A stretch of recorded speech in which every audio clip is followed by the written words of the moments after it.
Good afternoon, everybody, and welcome to the West Berkshire Health Scrutiny Committee. I'm Councillor Martha Vickers, Chairman of the committee, and members of the committee present this afternoon are Councillors Jane Langford, Nick Carter, Justin Pemberton and Owen Jeffrey. Councillor Alan McCrow is also present as Executive Portfolio Holder for Adult Social Care. There he is up on the screen, and Health Integration. Wave, there he goes.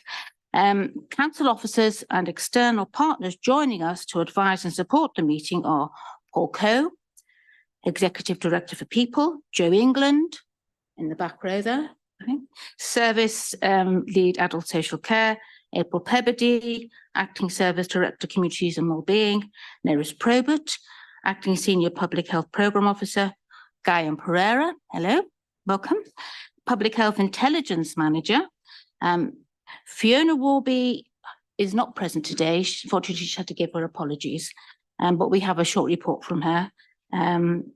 We haven't got John Ashton, have we? No, and John Ashton, unfortunately, can't be with us. David Dean, I think, will be joining later, will he?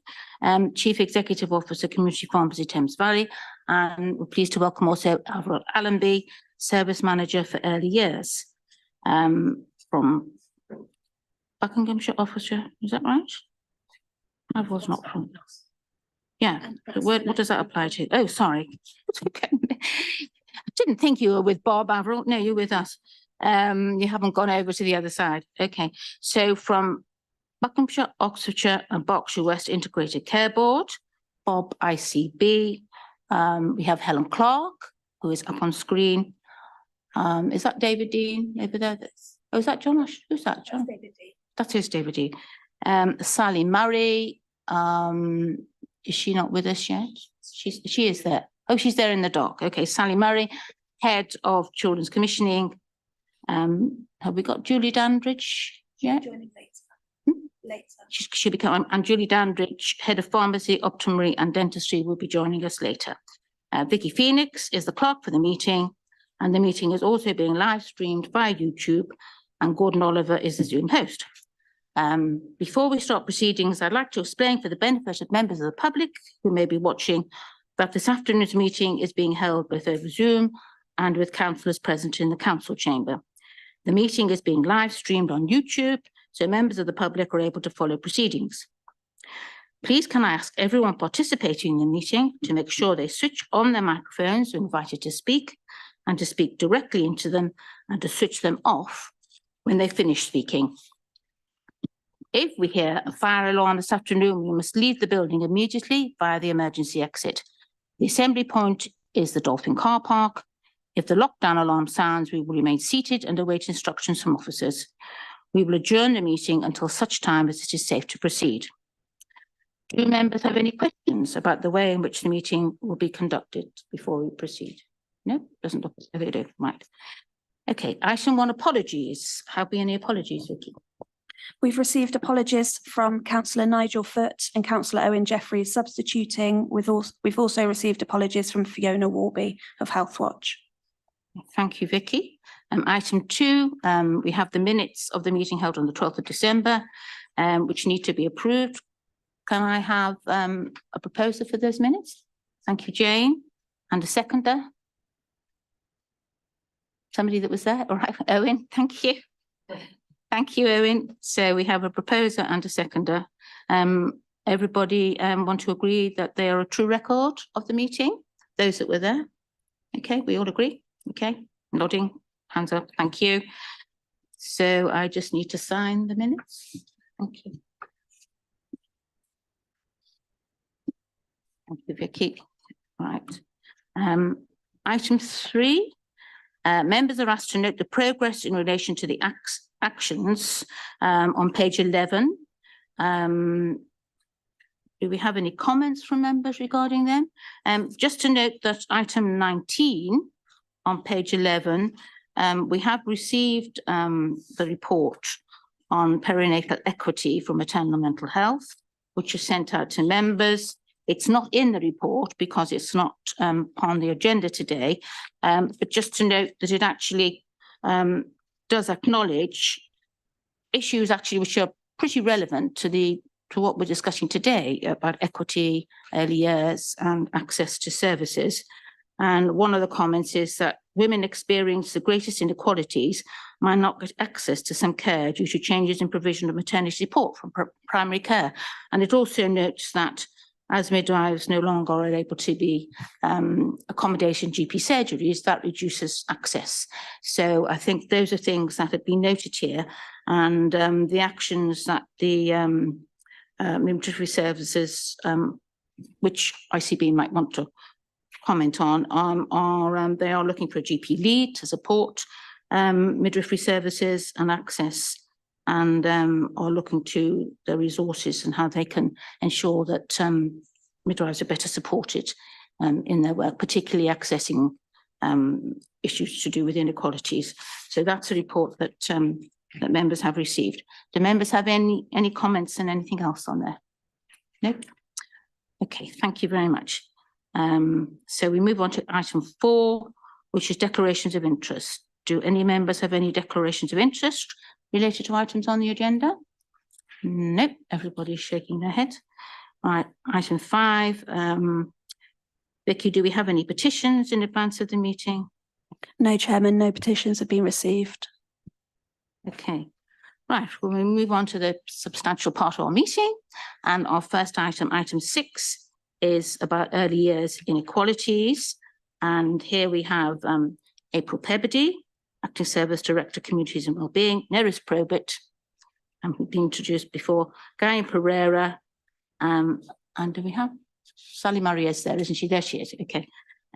So they will each give an overview of their reports, which you've all received, members have all received. So the overview will be quite brief to give us more time.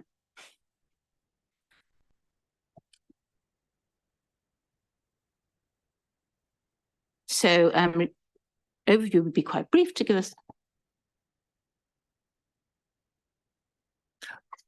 Thanks, Chair. I just really wanted to raise the point that there's plenty of acronyms in here, and I was wondering if we could just run through the acronyms first. The ones that I'm particularly concerned about are SALT, EHCP, SIPIT, and SILT, and the Ponzetti Clinic. These in the, which report are these in? This goes across all of them, does it? I think that most of them are actually in this first report, unless April and Guy's report, are they? It might be 6B, Chair. Might be. These acronyms may appear in item 6B, I think.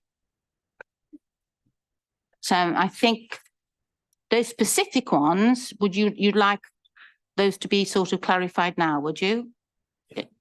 Yes, can somebody clarify? You can say again what they are? SALT was one. It's probably speech and language therapy, dependent on context, but yeah. Education, health and care plan. Children and young people. Yes, that's the Children and Young People's Integrated Therapies Service. So that's speech and language therapy, occupational therapy and physiotherapy. And it's known as the SIPIT service, because otherwise obviously it's quite a long title. And then the Ponzetti Clinic, that's a specialist service for children with structural foot deformities. Back many years ago, that would be known as club foot. So it's foot deformities.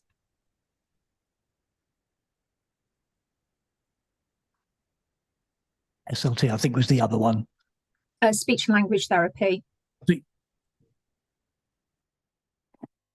Okay, thank you for that. We did have a brief discussion about this before the start of the meeting, and did say that it would be very useful to have a list of acronyms, because even though you've been told them once, you know, if you're not coming across them every day, you think, oh, what is that? And it would be really useful and save the sort of constant, what does that mean, that we had them at the back of a report to refer to. Right, okay, so the first presentation we have is from Guyan and April, then Neris and then Sari. And so at the end of each presentation, there won't be a sort of question and answer session. It'll just be questions for clarification. And then at the end of the 3 reports, then we will have our discussion because all the reports are really related. Okay, is that clear? Thank you, Orhan.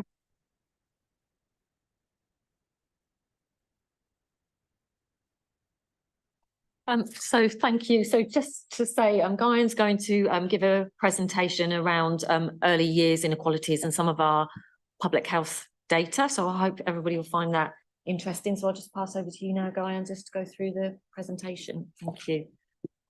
Thank you, April. Thank you, Chair. So let me quickly give an update in relation to early years, or sometimes we call it school readiness in West Berkshire.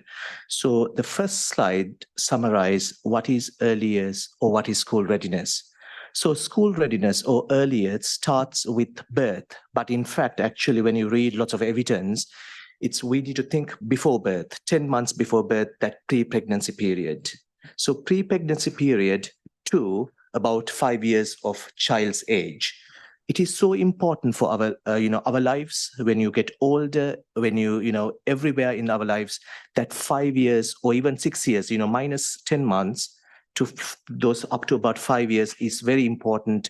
And it determines how long we're going to live and how prosperous our life's going to be. So there are lots of evidence around, children who don't achieve a good level of development at the age of 5. They're not going to do very well on social skills, the reading, and in certain educations like maths and English, and the physical skills. And in summary, at the age of 5, and even beyond, their education outcomes going to be really bad. So what we can do is there are lots of interventions that are, it works, and we are working with our partners to improve those skills and, interventions. And the other thing is that we also identified there are small cohorts of children who need most. So in other words, the inequalities in our society is so large, and there's a small cohort of people who needs actually more attention. So first of all, before we move into talk about those small cohorts of children, why should we invest in school readiness or in early years? So these particular slides actually summarize what are the evidence available nationally for early years intervention. For example, the first one on the left-hand side, you can see every £1 we invest in quality early care and education, it will save us, the taxpayers, about £13 in future costs. And the second one, I thought it's so important. For every £1 we spend on our children before the age of 5, and if we give the same intervention, for example, at the age of 5, they're not doing so well in maths and English. And if we do the same intervention when they become adolescents or age 13 and 17, we would have actually spent £7 extra. So we would have actually done the same intervention before the age of 5 for £1. That's going to cost about £7 when we're actually doing it age 13 or over. So this is summarizes, why we should be actually investing on our, that minus 10 months to 5 years of age, particularly focusing on our parents, the mothers, the pregnant mothers, the families, and the earlier children, etc. And the next one, just summarize the next slide, just summarize the why invest in school readiness or early years. There are various interventions. So I'm just highlighting some of those interventions here. The Curiosity Corner, the Family Nurse Partnership, or the early childhood education, or preschool programs. Those mainly these kind of interventions carried out in England. For example, I'm going to highlight Family Nurse Partnership, very popular a couple of years ago. Cost of that particular intervention is around £7,500, but the benefit we are achieving is around just under £15,000 per child. So there's a cost-benefit ratio of about 1 to 2. So there are lots of nice, good interventions and established by the clinical, the nice guidelines by the NHS, etc., which our colleagues, NHS colleagues, going to talk to us about later on. And then I'm just going to give you a bit of a data in relation to, we were talking about minus 10 months to 5 years, and where are we? And one thing I want to highlight is just generally in summary, we are doing very well in most of the areas. For example, if you look at low birth weight, smoking time at the time of delivery, baby's first feed of breast milk, generally West Berkshire doing really well against, Southeast region or England averages. But sometimes there's a say that average actually lies. What it means is we have hidden inequalities and hidden communities. For example, we have about 2,000 children with children in need, identify our children's social care services. So those are the children who, either they have problems at home like domestic violence, or they are living in a deprived area. They can't go to the parks because they are not safe to go to the parks in the evening, etc. So there are certain indicators where still have room for improvement, which I'm sure Neri is going to talk about. Health visiting services, proportion of children receiving 12 months review, we are around 77% at the moment. Compared with our Southeast region, it's about 84%, and England is about 82%. But if you look at the trends in that particular 12 months review, we are actually improving over the years. So a couple of years ago, that particular 12 months review among health visiting, it's about 57%. Now it's actually improved about 77%. So huge improvement we can see in our interventions, etc. And again, there are certain room for improvement in newborn hearing screening. At the moment, we are about 87%, but England rate is about just under 99%. So there are still room for improvement, and particularly focusing on those children among, children in need, or children living in the most deprived areas, or families, particularly with the economic situation, with the poverty, etc. We want to concentrate on those children mostly. And I'm just going to move into a bit of health protection areas, immunization. We want to give our children the best immunization. That's the best protection, natural immunity. And we had the experience of COVID-19 a couple of years ago, but there are other communicable diseases that we want to look at, like MMR, for example. And at the moment, most of these immunization areas, we are doing well for our children. For example, if you look at MMR, the second dose at the age of 5, 93% of our children have received that particular vaccine, compared with average Southeast is about 85%. But we want to make it to 100%. We want to identify those 7% of those children who didn't have received the vaccine, and improve that vaccine uptake, to about 98, 99%. And so again, I want to highlight some of those school readiness indicators available. And particularly, I was talking to you about the inequalities. And there's an indicator in relation to the children who are eligible for free school meals. And those are the children or the families, the parents receiving income support or some kind of benefits. And particularly looking at those children who are receiving free school meals, and we looked at the couple of outcomes among those particular children. And what we found out was, for example, their outcomes are quite bad compared with the children without actually not receiving the free school meals. And for example, if you look at the primary school pupils with a primary need of emotional, social, and mental health need, they are eligible for free school meals. Those who are eligible for free school meals, that rate is about 6.4%. And compared with not eligible for free school meals, very much less, it's about 2%. So in other words, what we are saying is people living in the most deprived areas, people living in poverty, they are about 3 times, they have a high need of social, emotional, and mental well-being, etc. So what we are saying, as I mentioned earlier, we want to, on average, we are doing really well, but we want to really concentrate on those children or the families who need it most. And again, these are just giving a bit of examples of areas we are doing well, and also what we are not doing so well, etc. But in order to children to do so well, there are kind of 4 themes coming out of this. So we want to kind of focus on families. We want to focus on our children, particularly on children. And it's not just enough to focus on our children or the families. We want to focus on our community as well as a whole. Have the children have the enough, parks to go and play around? Are the communities safe? So we need to think about that safety, etc. And then also we want to think about the services we are providing. And obviously not all children, have the rights, the able to speak or have the, there are certain needs, special need we need. There are special needs for children, and that's where the services comes in. And here we are looking at some of those data in relation to those. For example, if I start with the ready communities, the percentage children in absolute low income poverty, there's about 8% of our children are living in absolute low income. So again, those are the children who needs more attention compared with, we were talking about the free school meals, etc. They are the one who is receiving the free school meals.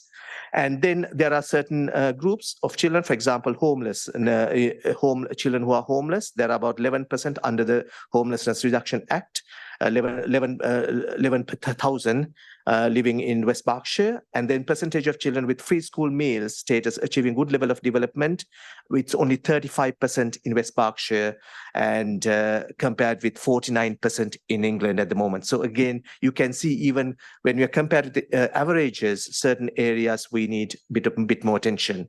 So again, I'm looking at other indicators and, children in care. And again, I'm looking at the inequalities, particularly if you look at the children in care, those are the, again, needs attention. And if you look at the status of immunization among those children, West Berkshire, the rate is around 73% compared with West Berkshire, England average, which is around 85%.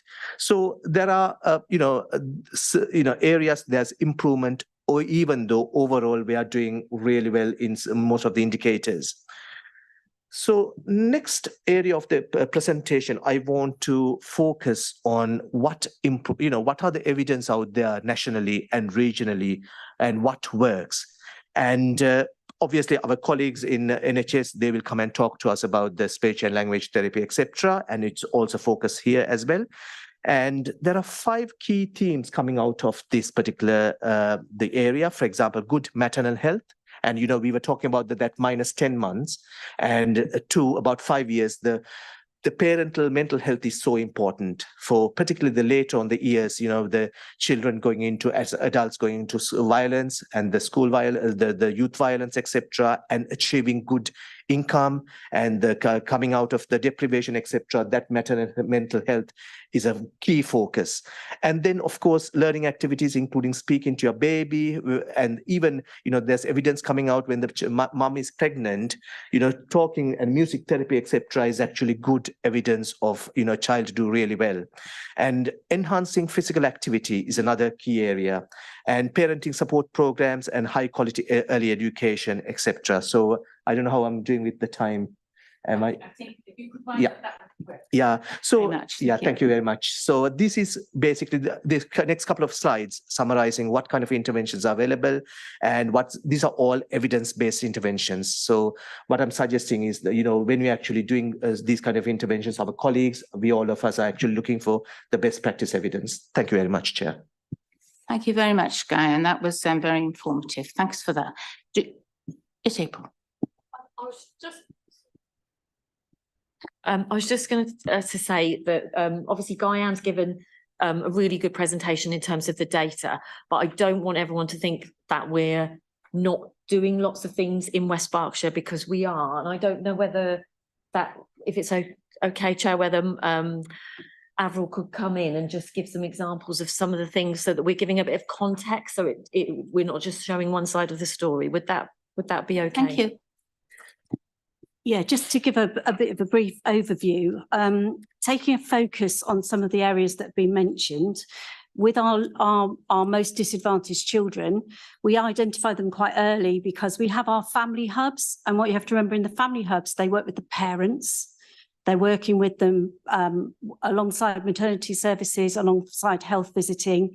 And what they do is they select some groups of parents to work with them closely about how best to support their child. We also do some universal offer there, so all parents get the opportunity to do some things around reading and learning together. So that's kind of a little bit of the picture. As you know, there are free entitlements to families, including vulnerable 2-year-old parents, and there's increasing those entitlements. Our uptake in West Berkshire is very good. We have about 82 to 85% of parents take that offer for those vulnerable 2-year-olds. We target them again so that we work with the settings who take them, so that we make sure those settings are very well advanced on speech and language and early reading. We've got a programme called ECAT, which is Every Child a Talker, and that focuses on developing the 4 areas that are necessary for children to be really confident around their speech and language. And that's been going for quite a long time. And we've got very, very good practitioners in our early years settings. Around that as well, we do some targeted work with parents around early reading. It's called Flying Start. And we do a kind of 6 or 7 week programme. And we work alongside some of our schools who've got the highest number of free school meals children, so that they, if you like, hold the hand of the parent to bring them to the sessions so that they can develop confidence around working with their child. That's very successful. We're talking tiny numbers here. We'd like to get to more, but we get to some children. And I suppose the other bits that I'd say about physical development, we introduced an app in West Berkshire, which is called 50 Things Before You're 5.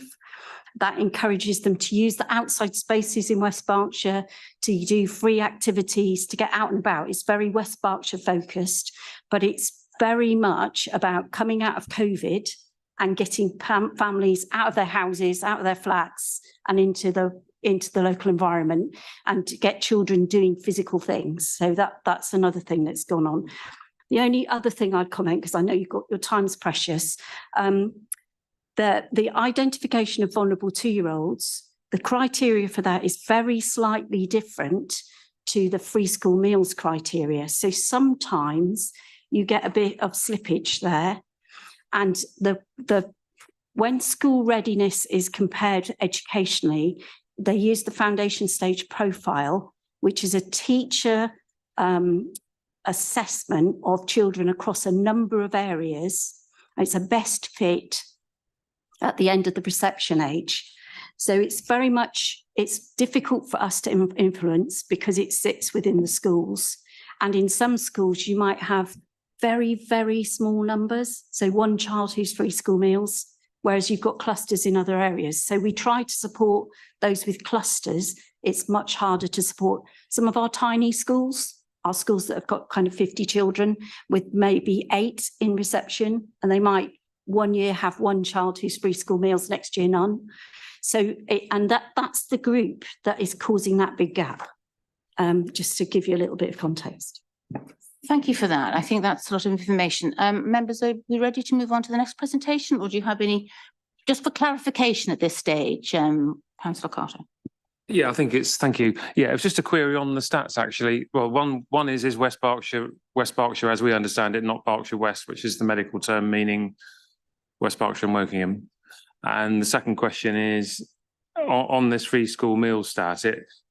Do you know why it is that the slide that says percentage of children with free school meals attaining a good level of development at the end of the reception is lower in West Berks than the rest of the UK? Because that seems to be, that and another one seems to be unusual relative to the other indicators. Thank you.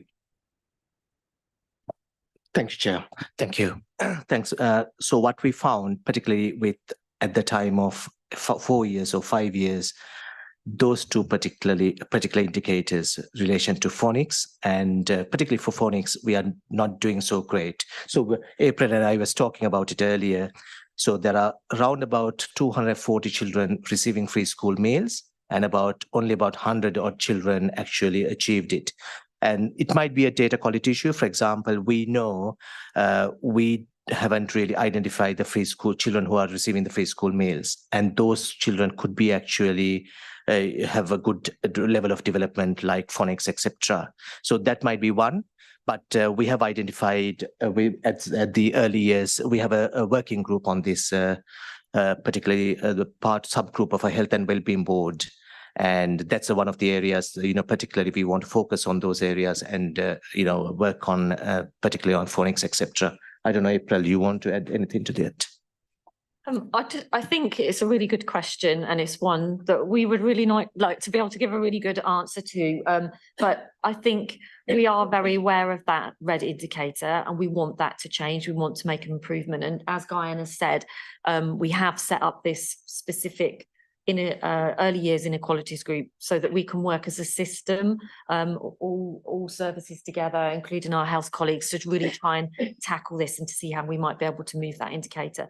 As Guyan said, it is small numbers, and some of that data is on a proportion. So if we've got smaller numbers than some of the other areas, it can affect. Guyan's the data expert, but it can affect the way we rag. Yeah, I mean, West Berkshire generally, it's the total population compared with the, larger areas like Birmingham, they have larger proportions, larger denominator. So they usually have a larger proportion as well because they have a larger denominator. Whereas us, the key thing for us is that 240 receiving free school meals, and we thought it's quite a small percentage. And also, as our NHS colleague said, this year they might be on free school meals, and moving into next year, they may not be receiving the free school meals. So we lose that numerator data. Brilliant, thank you. Can we leave that until, if you've got further questions later? If we could move on to our second presentation, which is Nurse Probert about health visiting. Thank you. Thank you very much. Yes, thank you for inviting me here today. I'm really pleased to be here to talk about health visiting. So as you can see from my report, the local authority is responsible for providing a health visiting service, and the health visiting service leads on the delivery of the Healthy Child programme from 0 to 5. Within the model, there's 3 levels. There's universal, targeted and specialist.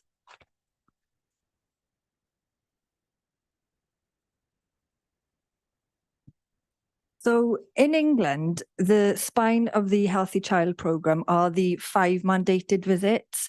That's the minimum that should be offered. So the 5 mandated visits are the antenatal visit, the new birth visit, the 6 to 8 week assessment, the 9 to 12 month review, and the 2 to 2.5 year review.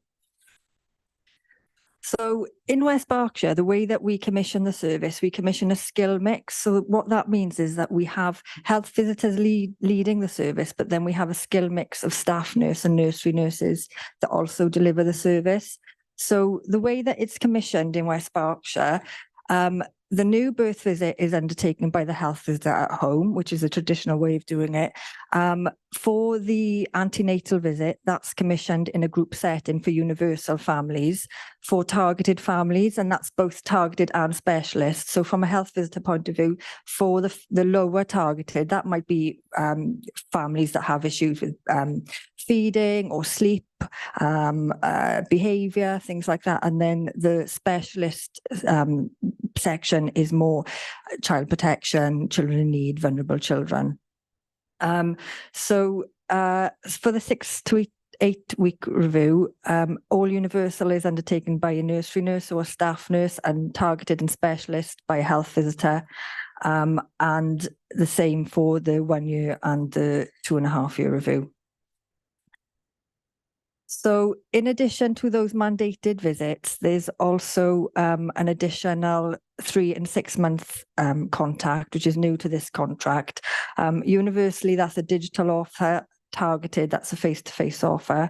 And then there's also baby clinics. That's an opportunity for mums, mostly mums, but it can be other carers, to go and have the baby weighed and also to speak to health visitors. Very often they happen in family hubs, so there's also breastfeeding support and other support that's available for parents when they go to the clinics. Another thing so information in terms of the clinics can be found on the provider's website. Another thing that's reported to us as Commissioner is the safeguarding work that health visitors are now involved in. Because of the increase in the complexity of cases and the number of cases, they're reporting that their time is being taken away from the more primary prevention, which of course is the purpose of the service. It's all about primary prevention. So yeah, moving on to the data. So just to clarify, The most up-to-date data that's in this report that's publicly available is from 2022 to 23. So as commissioners, we do have more up-to-date data for 23-24.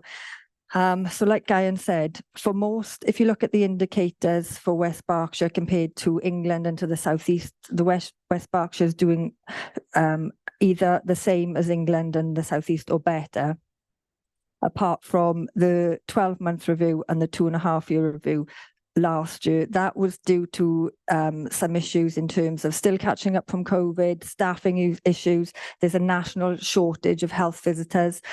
Luckily in West Berkshire, all of our posts are filled, but when people leave, that does impact the service in trying to recruit health visitors. But I'm happy to report the data that we've had for this year. For both of those reviews, they're now back on target. So the providers worked really hard to do that. Yeah, that's the end. Thank you. Thank you very much, Nerys, for that. Can I just ask, because I didn't really see it mentioned, do health visitors still do the hearing test that you both visit? Oh, no, midwifery do that. They check. Oh, right, midwifery do that. Yeah, Okay, all right, well, that's changed. Because we're talking about, speech and language, and I couldn't see a mention of where the hearing test was done. Yeah, Okay. they check to make sure that it's been done. If it hasn't been done, then they'll follow up. They'll make the referral, but it's done by midwifery. Okay, and another query, clarification. You mentioned, on which page is it? On page 10. Yeah. That there's a 6 to 8 medical review. Yes. Which is often completed by the GP. I thought that was statutory. Oh, no, sorry. So the health visitor does one, and there's a separate one done by the GP as well. Yeah, so the GP, because it makes it look as though the GP might not always do it when it says often. Oh, sorry. That's so that's just doesn't mean anything. No, okay. Yeah. The health visitor does theirs, and the GP does the physical checking for heart defects and things. Yeah. I was a bit worried about the word often, as though some GPs are opting out of it. Yeah. Well, that's good. Thank you. Members have any clarification questions for the health visitor? Yes, Justin? Yeah, thanks, Jen. Sorry, I don't know if you mentioned it or if it was implicit in your presentation, but am I right in assuming then that the 12-month reviews and the 2 to 2.5 year reviews are now back on track post the COVID world? They are. Yes, they are. You, Nick? Yeah, in where it says 3.13, 3 and 6 month contracts, the digital offer. Yeah. Could you just elaborate just slightly on what that is? Because that could vary from one meaning to another quite a bit. Yeah. If I'm honest, I'll need to go back to the provider to get information on that for you. That's a new offer that's recently come in within the last few months. So is it okay if I come back with that information for you? Yeah, it's fine. Yeah. But saying, are you okay? Oh, yeah, they're using IA for it. So, yeah. Fine. Okay, thank you. Thank you for that, Nerys. And finally, we have Sally Murray up on the screen to give us an overview of her presentation on early years inequalities from the ICB point of view. And we also have a paper on this. So thank you, Sally. Thank you very much. Can I just double check, having not done one of these for a little while, the slide set, does that get presented from your end, Chair? Yes, Vicky can do that for you. That's lovely. Thank you very much. So if we can just go on to the second slide, Vicky, in my slide set. Thank you. And if we can just go on to the next slide, please. Yes.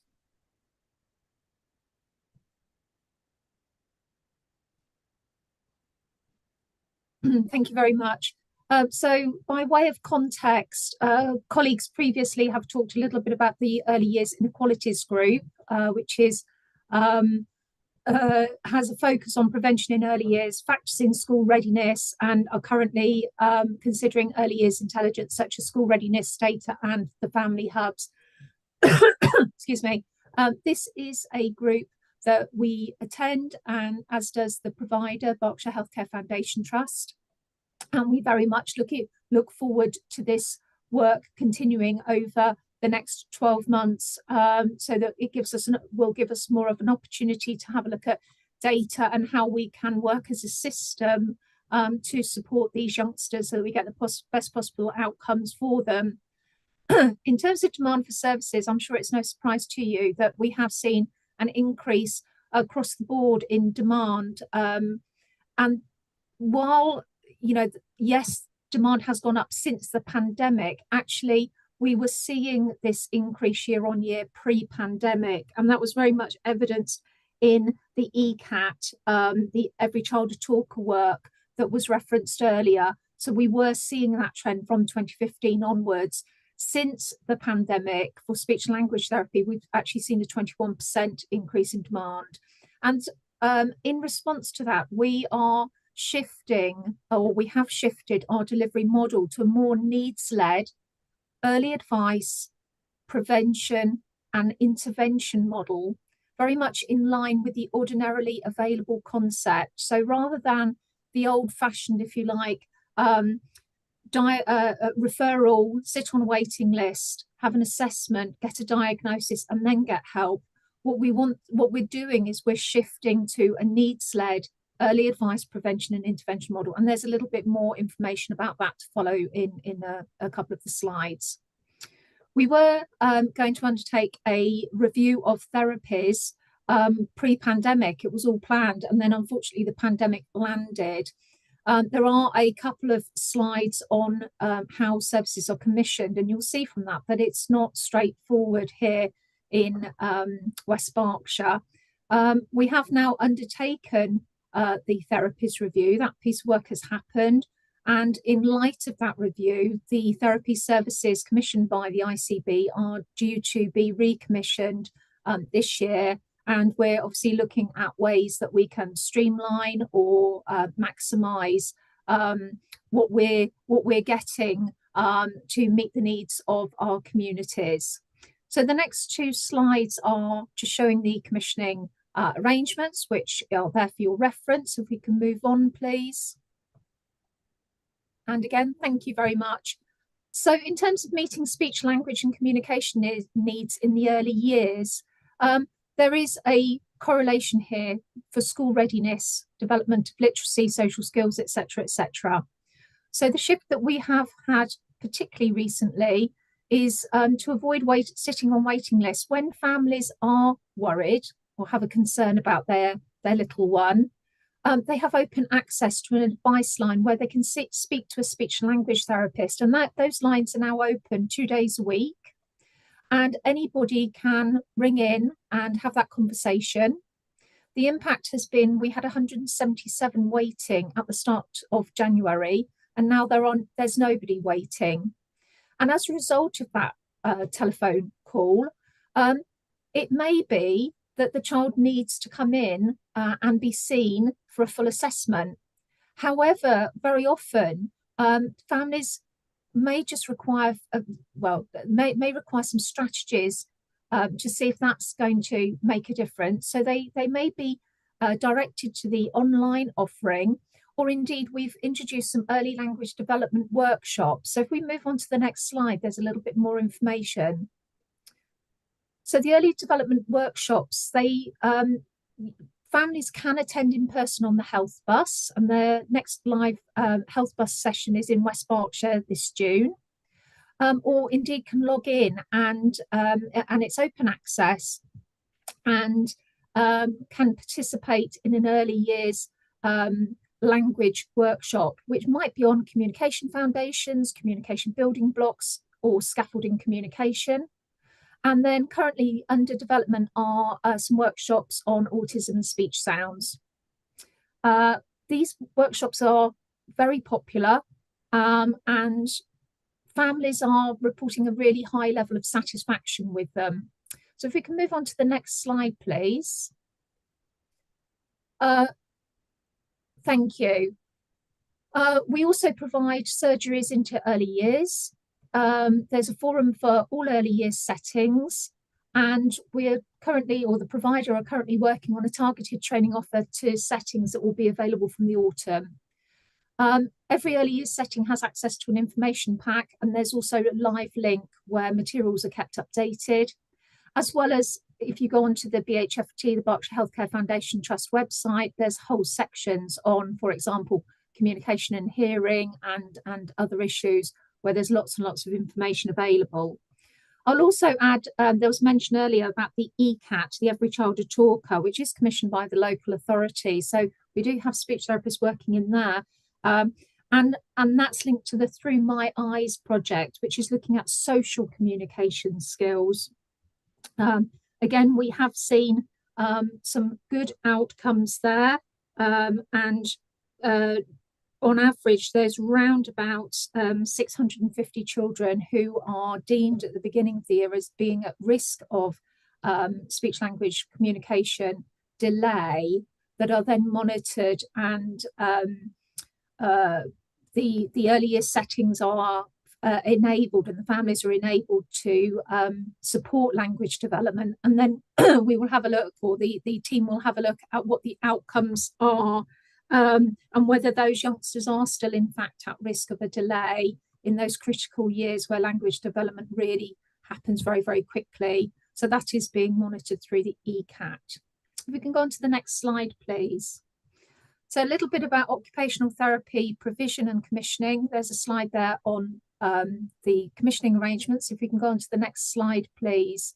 There's a bit more information about what occupational therapy is. So OTs support motor skills, be fine, or gross motor, activities of everyday living, such as dressing, pencil skills, etc., postural and seating needs, access to the learning environment, particularly for children with physical disabilities, and more these days, sensory processing difficulties, particularly prevalent amongst those youngsters who are neurodivergent, so may have autism or may have ADHD.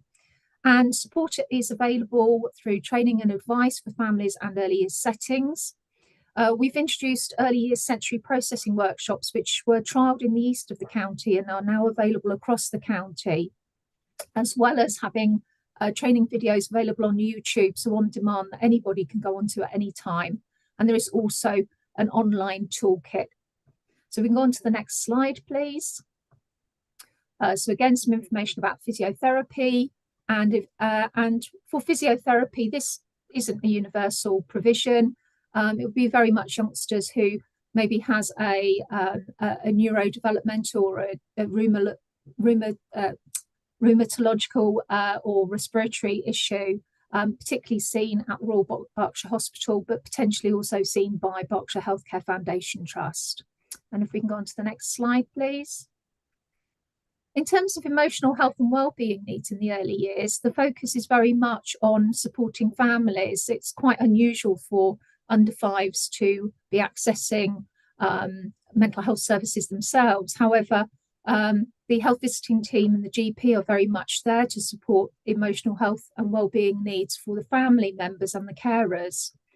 There is a perinatal mental health team, which are in place from the start of pregnancy up until 1 year after the child is born. And there is some targeted work for people who have known mental health problems, so already known services, but also those who develop perhaps mental health issues with it during their pregnancy or shortly afterwards.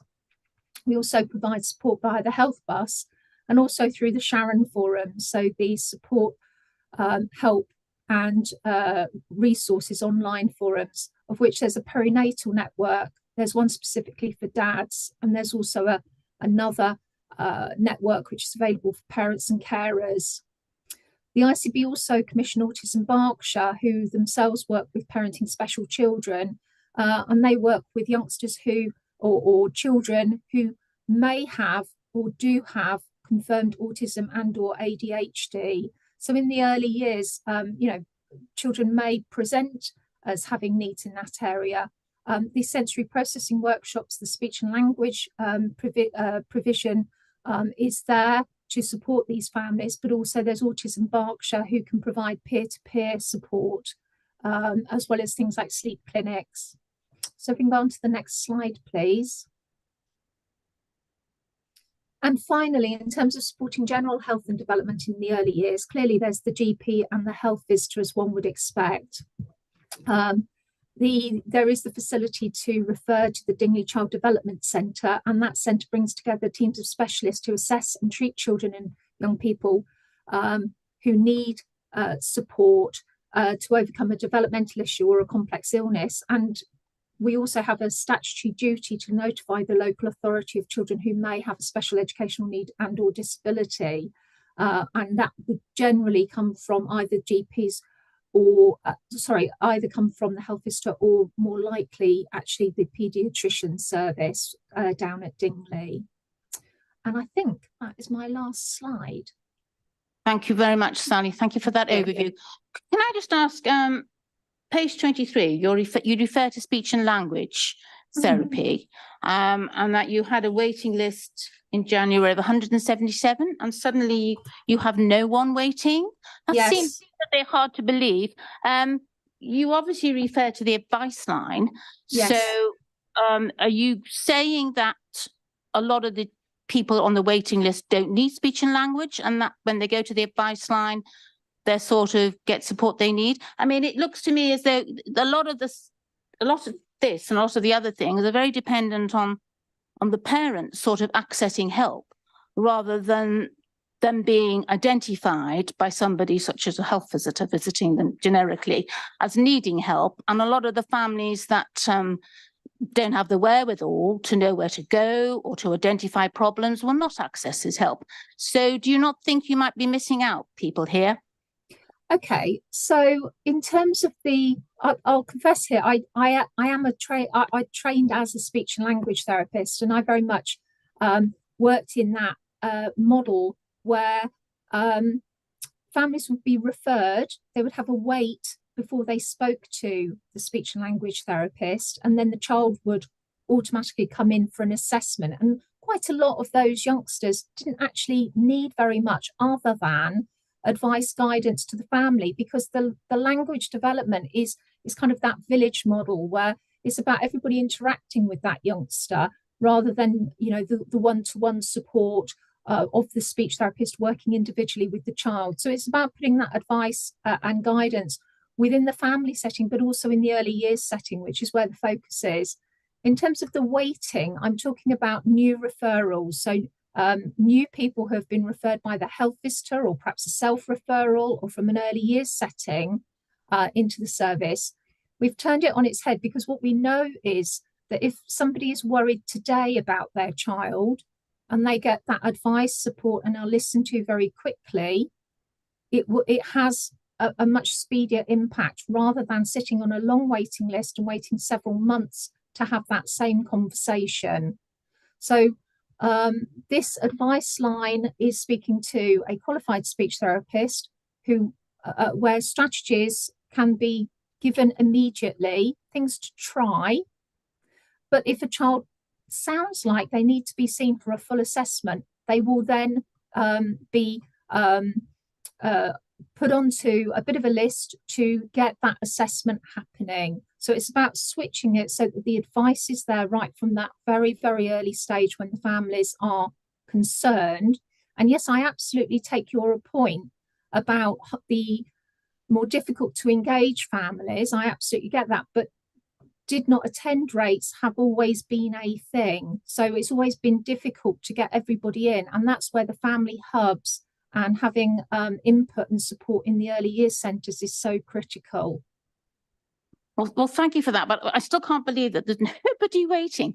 And I'm not going to hog this, members. I'll let you have a question, but just related to that was you mentioned family hubs. Well, looking at the list of family hubs where people can access health visitors or go, etc. The central hub is in Thatcham. Does everybody have to go to Thatcham? I mean, I know Victoria Park is a sort of resource as well, and that is a hub, but it's not considered a hub where people can go and drop in and see health visitors. There are some resources, I see at Victoria Park, but quite a lot of them one has to pay for. And even though it's not very much, it's still something you have to pay for. And the place in Newbury where families go, seemingly to me, and I want to be informed about this, to access support seems to be EduCafe, which is run by volunteers. There's a large sort of parental hub there. And when I have called in there, which is not very often, because unfortunately I can't get in there, I'm told I can't see my health visitor. My health visitor asked me to go to Thatcham to see her for a checkup. I've got no transport. How do I get there?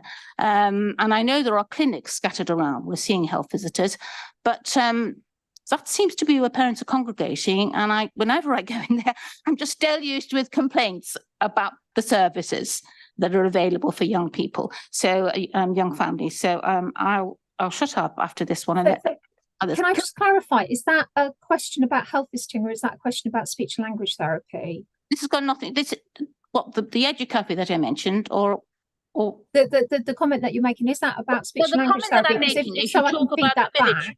We'll talk about the village model, where you actually depend on access, because parents are supported and help to support their children by the community.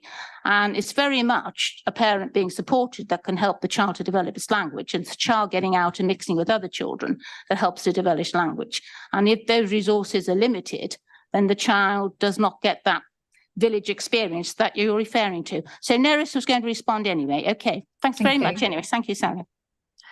Yeah, I think I'm very protective of the health visiting service. I think the service that we commission, they do the best they can with the service that we commission. Is there an argument that we should be commissioning more? On my personal point of view, yes, I think there's a valid argument for that, but we commission what the financial pocket we have to commission in. So yeah, I take your point, but from a primary prevention point of view, certainly I would like to see a lot more primary prevention and a lot more access for families. Thank you very much for that. Yes, we need more health visitors and getting in early. April. Nerith, was there, talking about the libraries, was there a bit of work that was going on, wasn't there, in terms of trying to do some drop-in clinics for the health visitors in the libraries? Yeah, unfortunately, that didn't come to fruition, and they've had to use the cricket club in Newbury, so that there's at least provision in Newbury. I think what's important to remember is that the health visiting service hasn't got much flex in terms of when they can deliver these services. If you take into consideration it's a universal service, so each quarter you're talking about approximately 1,500 children that they're seeing. So, and also obviously they have to prepare in advance so that all the clinics and the appointments are prepared a quarter in advance, so they've got time to give parents information about where these things happen. So yes, unfortunately that didn't come because there was no flex in terms of when the space was available, and they just couldn't align. So as an alternative, they've gone to the cricket club in Newbury. But I think there was also, I spoke to the manager and she would be more than happy to pop in and speak to the parents, because there was also a concern from her point of view that there might be a slight misunderstanding between midwifery services and health visiting services, and some of the things that they might have got concerns about were actually related to midwifery rather than health visiting. So she'd be more than happy to come in and speak to the families about that. Useful. Members, have you got any comments or questions? Yes. I mean, it was only just a quick comment about what you said, Martha, that just generally on family hubs. Obviously, I'm Burfield and Mortimer, so the nearest one to us is Calcott, which is not that convenient, but the activities that were described in the presentations are put on in Burfield Village Hall, I believe. So yeah, I guess our concern is we don't really have a family hub handy. They sound fantastic, but it's a distance away. So rural areas are a problem, aren't they? Definitely. Sorry, Martha, can I just comment there? Because the point is we have 3 buildings, but the buildings are not very big, but they are, not everything's co-located, and they reach out into the community. So they do things in other locations. So those 3 buildings are not the family hub. The family hub is you know, that's a base, and they work out in the communities. I think it's really important to understand that.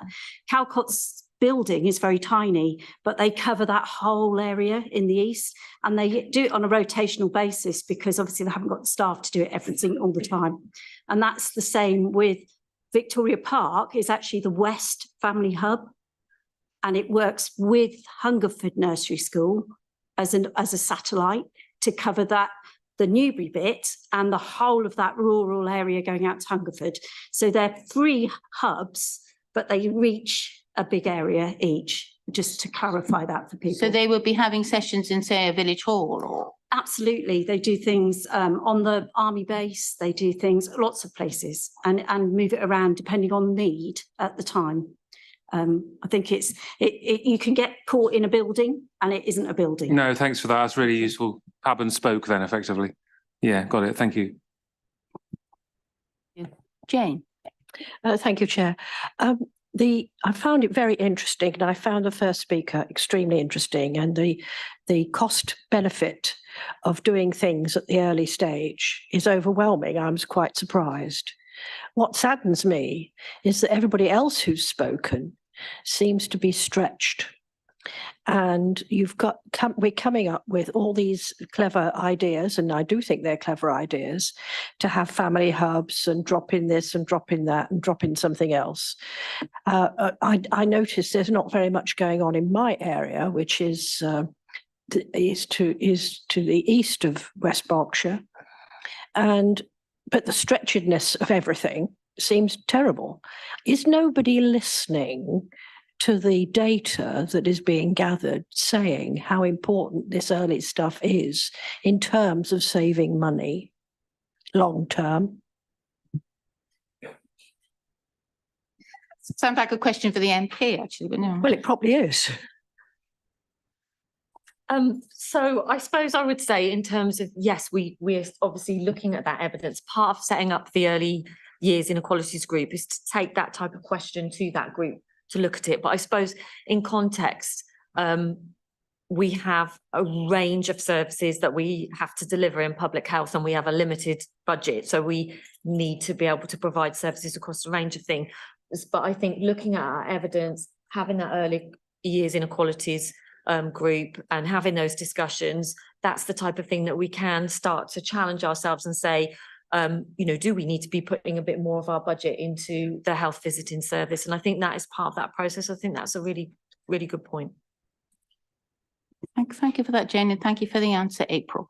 If there aren't any hands shooting up over there, I was going to ask a couple of questions. Obviously, it's important to target that cohort of families that really need help, so you're really getting the most out of your resources. And, although the universal is really, really important, you need the universal to find out who you're going to target. So you can't have one without the other. But the statistic about free school meals, I mean, what I'm hearing so anecdotally, that a lot of families don't apply for free school meals for all sorts of reasons.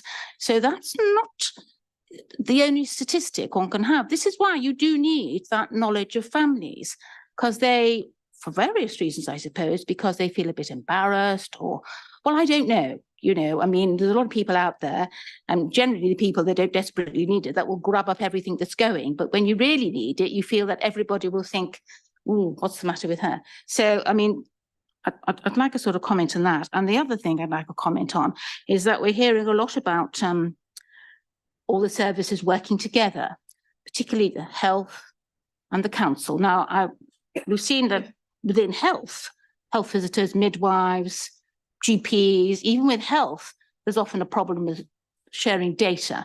And in order to know who needs the most help, you need to share your data.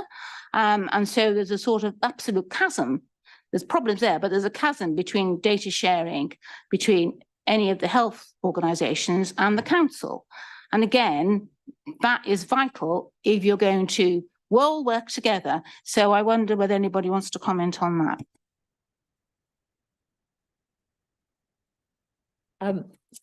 Thank you, Chair. So I think they're both, again, really good questions, and they're both areas that are flagging as issues that we are aware of and things that we will take as part of that group. So part of having that system-wide group is being able to talk about some of those difficult questions about how we do share data more effectively, so that that's not a hindrance. Because I look to Paul Coe's here in terms of integration between health and adult social care. And, you know, how do we move to a better model in terms of our early years so that we really are integrating? So I think that's something we talked about last week at the Health and Wellbeing Hot Focus group around inequalities, is something that we might be able to take away as an action to take to that group to see how we might be able to do that better. Your other question in terms of uptake of free school meals, again, that's something we want to encourage as many families who are eligible to take that free school meals, because it's important. So that's something else that we will need to look at. Just to comment on free school meals, when they go into the infant school, you know, up until the age of 7, all children get free school meals. Everybody gets it. So those families who are eligible often don't apply because they're going to get them anyway. And so the schools put in a lot of measures to try to encourage them to, because obviously the schools get additional funding if they've got free school meals, but not every family does. And for a variety of reasons, but they do get the food. So it's one of those anomalies. A very good reason for giving every child, you know, universal meals, but actually it's caused an issue for that identification side of things and attracting that additional funding. It is, but schools work very hard on it, just to kind of so that okay. Afra, I don't know if you wanted to just mention what the benefit is of that additional funding. So if there's an uptake in terms of the free school meals, because I think the effect that then has on that school can be quite substantial. So when a family applies for free school meals, the school gets pupil premium. You've probably heard a little bit about that. So they get £1,300, and once they've applied once, they don't lose it, even if their status changes. They keep it for their entire primary school life. So once they've been free school meals, that pupil premium money continues to come until they move to the next phase of education. There is a difference in early years, pre-reception. There is an early years pupil premium, but it's a slightly different criteria and it's a much lower figure. This is where your comment about investment early, the government only give £300 or just a bit more to any early years child for whose early years pupil premium, whereas they give considerably more in primary school. It's a shame they didn't hear all the evidence and do it the other way around. Apple, what can they spend that money on? Well, it's for a variety of things, because it's to provide equality for those children. So a lot of schools use it to support the educational what happens educationally in the school. They have to publish on their website a plan of how they've spent it. So any school locally should have a plan for pupil premium for each year group in the school and how it's being used to target those children.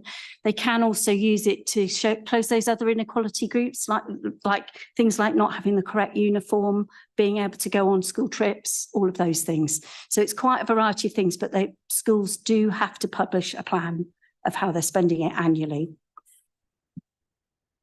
Thank you very much. Owen.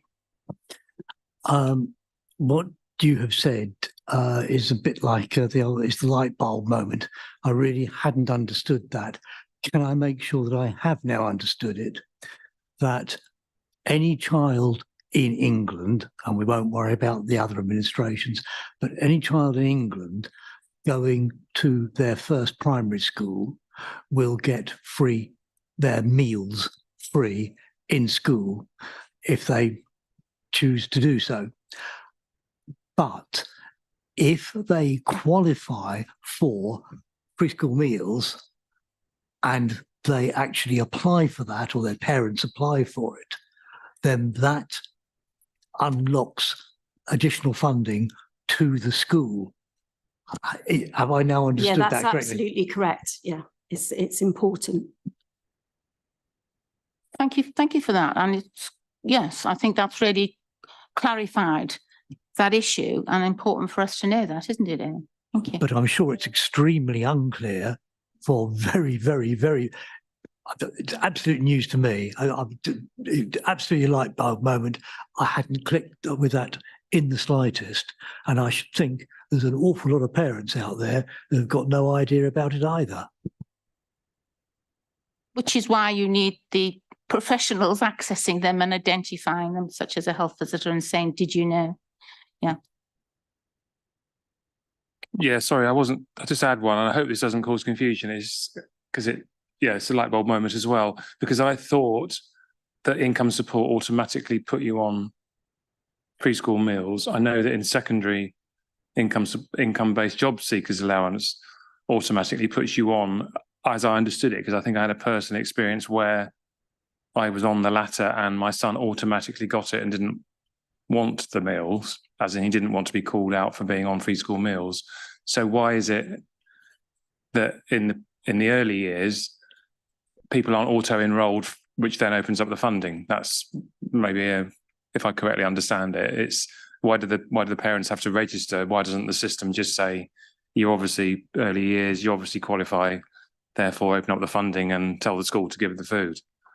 But that's probably not for solving here. Yeah, so firstly, income support no longer exists. It's now universal credit. And it's because the DWP, Department for Works and Pensions, doesn't know the schools that the children are going to. So it's reliant on the parent telling the school that they're in receipt of the appropriate benefits. Thank you very much. Thank you. Oh dear, it's a minefield. Okay. Councillor Langford. Thank you, Chair. My impression from what I've just been hearing is that the free school meals is merely used as an indicator of the social standing of a family and therefore the likelihood of a child to need extra help in some way in all the readiness things that we've talked about today. You could perhaps have a different criteria, single parents, for example. I know that would be quite difficult to do because you wouldn't know whether parents were single or not. But I think the using this free school meals is just it's not about free school meals, is it? It's about the status of the family, and it's a way of measuring the status of the family and therefore coming up with conclusions about possible conclusions about the children. Am I correct in that? Yeah, I think it's a very rough proxy, and it's been used for a long time. And obviously originally there were relatively small numbers of people that would have fitted that and they felt they weren't getting to them.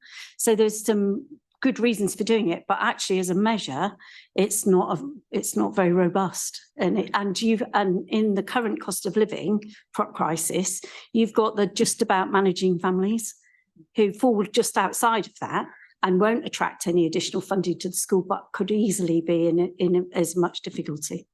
Yeah. Thank you. Well, that's all really useful information. Just before we wind up, and thank you very much all for your time. It's been very useful. We've seen in the papers the importance of antenatal care, and obviously we haven't got any midwives here today, so it's a little bit of a sort of, bit that I sort of, in some ways needed addressing. Although the health visitors do antenatal, do you do antenatal that combined with midwives? And you say for the universal, it depends on a group, and who comes to that? Do you get good attendance? Yeah, so there is an issue in terms of receiving notification from midwifery to health visiting for the antenatal visit. So it's an ongoing issue across Berkshire, not just West Berkshire. We don't really understand what the issue is, because by the time the child is born, the notifications are with the health visitor. So the explanation that's been given to us is that there's two computer systems. The first computer system is for the antenatal visit, and there's an issue with that. The second computer system is for the new birth visit, and there's no issue with that. So notifications come through. So there is an issue with parents accessing antenatal support from health visiting, because it depends upon the notifications that they have from midwifery. So that is an issue that's been escalated many times and it still hasn't been resolved. Our director of public health has is in the process of sending another letter to the Commissioner of Midwifery to see if there's a solution to this. But that is a concern, that if there's any support that we could have with resolving that issue, that would be really beneficial. Is that appropriate for Helen to comment on that? Or does she want? I think More, not her. yeah, it's the Royal Berkshire Hospital Trust, I believe, isn't it? Yeah, I mean, I'm not able to comment here and now, but obviously happy to be copied into any correspondence and follow, make sure that reaches the appropriate people if helpful. Thank you very much. I'm sure that would be useful. But yes, I mean, if two health sections can't talk to us, then not a lot of hope, is there? I'm sure that can be sorted anyway, if you can do something if you want to. And just very quickly before we wind up, did Guyan say, did you say the take-up of immunisations was 73%? Was that right? That seems really, really low. And is that related to health visiting, whatever? Because I thought we were quite well off the health visitors, but that seems really low. Yes, certain vaccinations we are doing really well. For example, DTaP and the MMR, we are doing well. But one of them, I think the flu for 2 to 3 year olds, and that needs improvement. So basically, in summary, most of the vaccinations and immunizations we are doing well. There are 1 or 2 areas on average compared with England, we are low. So relatively new ones, possibly, that exactly. People don't think, oh, do they need that on something like that? Do you have any more questions for the team? No? Thank you very, very much for your time. That was really, really useful and interesting. And hopefully we will be able to hear about progress with this joint working and how things are going, the early years group at a future meeting. And of course, you're welcome to stay for the rest of our meeting, but I'm sure you have lots of important things to do. Okay, anyway, thank you very, very much for your time. Thank you, everybody.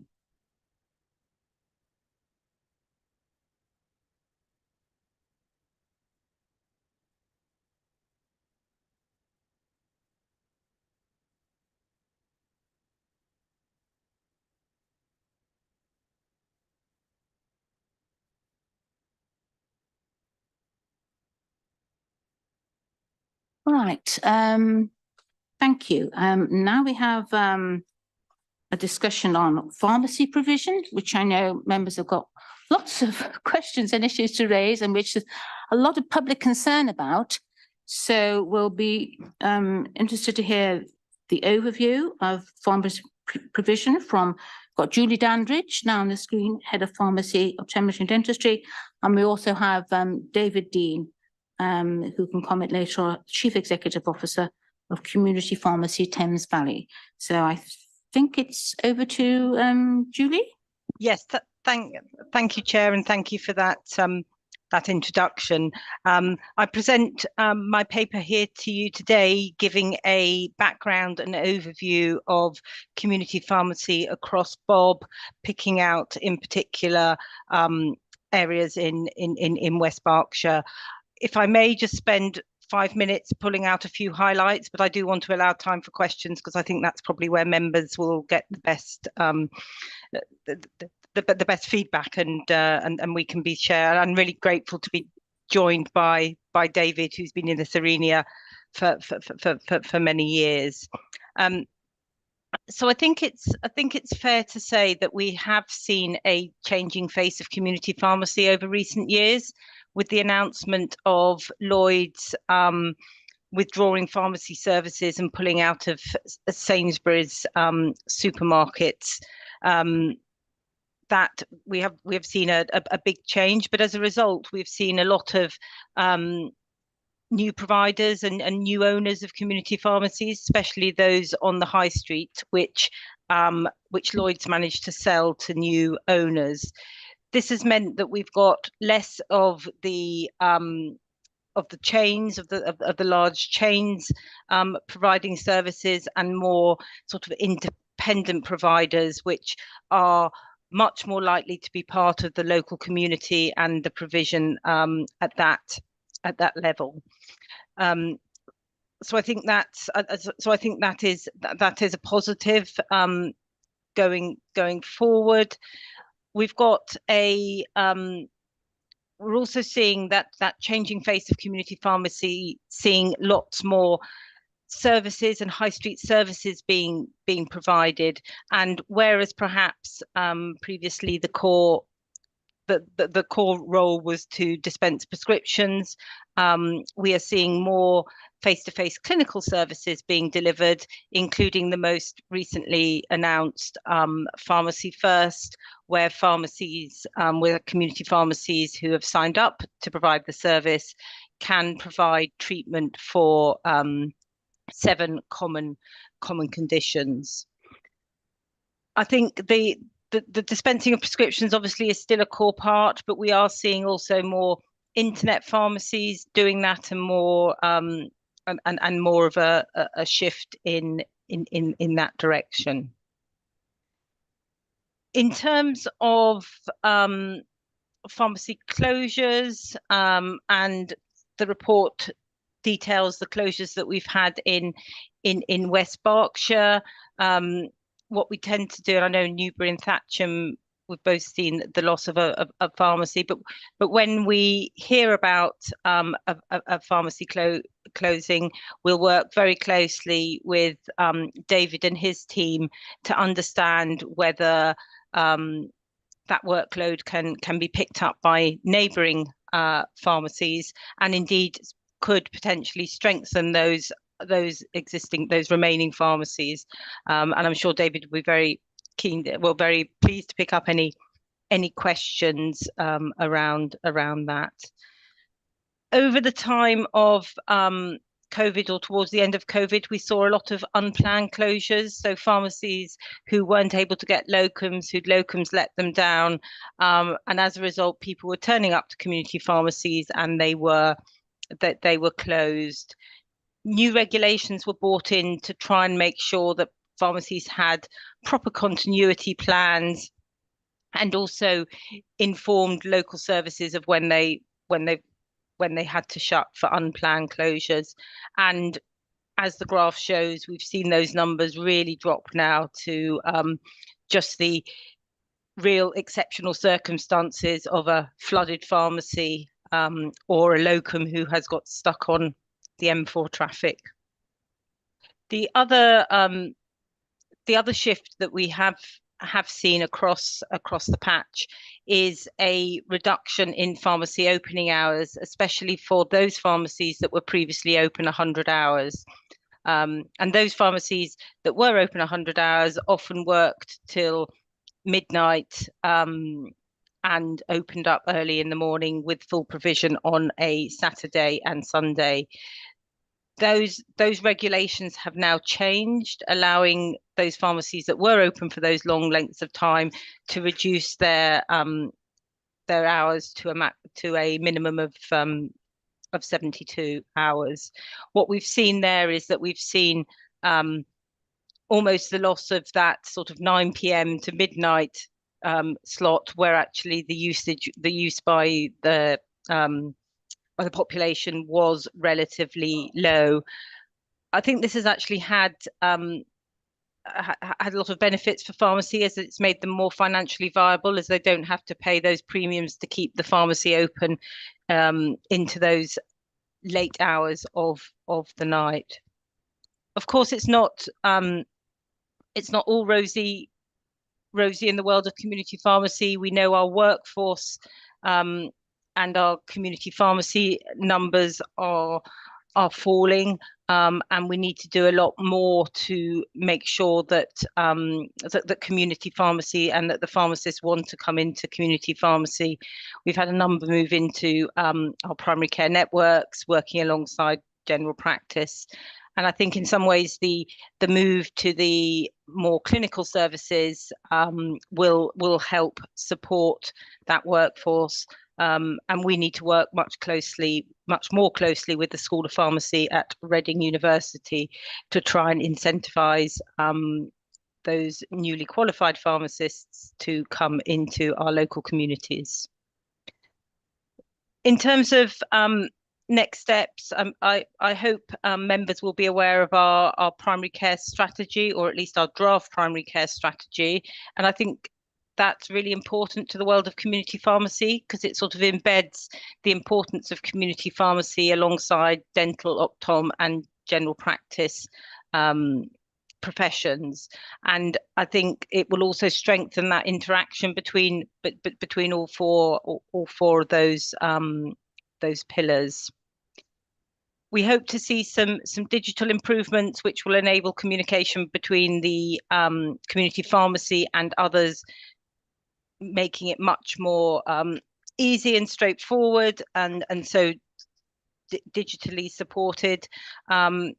And I think the other thing that we'll see grow, which will help our community pharmacists, is the use and functionality of the NHS app, which will allow patients not only to order their repeat prescriptions online, but also to track the progress in terms of whether it's been dispensed, where it is currently sitting on the spine. So I think that will help smooth out the waiting times for prescriptions and medication to come through. I've just run through a quick highlight of my report. I don't know if David wants to add anything here and now, but very happy to take questions from members. Thank you, Chair. David, do you have anything to add before we ask members for questions? No, I just want to thank Julie for the very detailed report. And as usual, we're working very closely together to try and iron out any issues that we may have locally. And we're working a lot closer now with our GP practices as well to collaborate more and to alleviate their workload. So looking forward to a long and fruitful relationship with them to enable our patients to get healthcare quicker. Thank you very much. And before we go to questions from members, I'll just say that we've had quite a few questions from members of the public, because this is a public meeting and they might well be, listening out there at some stage. And those are mainly around accessing services, so long waiting times and the closure of obviously pharmacy, particularly in Newbury. So I think there's a lot of confusion about, the boots tending to be blamed, and these sort of commercial aspects that obviously they're one of the consultees, but I don't think that's the total picture, that the closures, that the actual, not expanding the pharmacy provision is down to the commercial companies closing. So, but the needs of more pharmacies is a crucial one, but I'm sure members are going to back that up. So how we respond to the community's needs is important too. Would absolutely agree. And really, I think it's fair to say we are seeing a number of new applications for new pharmacies come into us across the whole of the whole of Bob. There are very clear regulations in terms of what we can approve, how we approve them, when we can approve them, appeals processes, timelines to follow. So unfortunately, it's not as straightforward as identifying an issue and sticking a pharmacy in there. There is a long, complex thing, but we are very grateful for members of the Health and Wellbeing Board and for their identification of any gaps and for their feedback into whether an application is provides benefit or not and provides more choice to the population. So I think yes, I think the issue of the regulations and the time it takes to put in place a new pharmacy doesn't really help with those that have closed, but we are seeing more applications as we go forward. Mr. Jeffrey. Thank you very much indeed for this report. I do appreciate it. I live in Thatcham, and I am, regrettably, I am a regular consumer of your services. I rattle around like a blooming box of something or the other. 18 months ago, we had 4 pharmacies in Thatcham, and it wasn't heaven on earth, but it worked. We now have 2 pharmacies in Thatcham, and consequently, you would assume that I'm about to say it's dire. It isn't. It's excellent. We have 2 good pharmacies. They're working well, and when you go in to get something, by and large, you get it in not very many minutes. I am, dare I use such a phrase, I'm gobsmacked that we had the Boots pharmacy within the building of the doctor's surgery, and right up until the end of their operation in February, we were still getting quite a long delay. And obviously during the last couple of years, we had queues of an hour and more with people of all ages and all conditions literally being lined up and shuffling along, even without a handrail to hold on to, let alone seats to sit on. I cannot comprehend how we can have gone from 4 pharmacies that couldn't collectively work effectively for the people of Thatcham down to 2, and they work at this moment. Touch wood, public meeting, going to be told something else is true.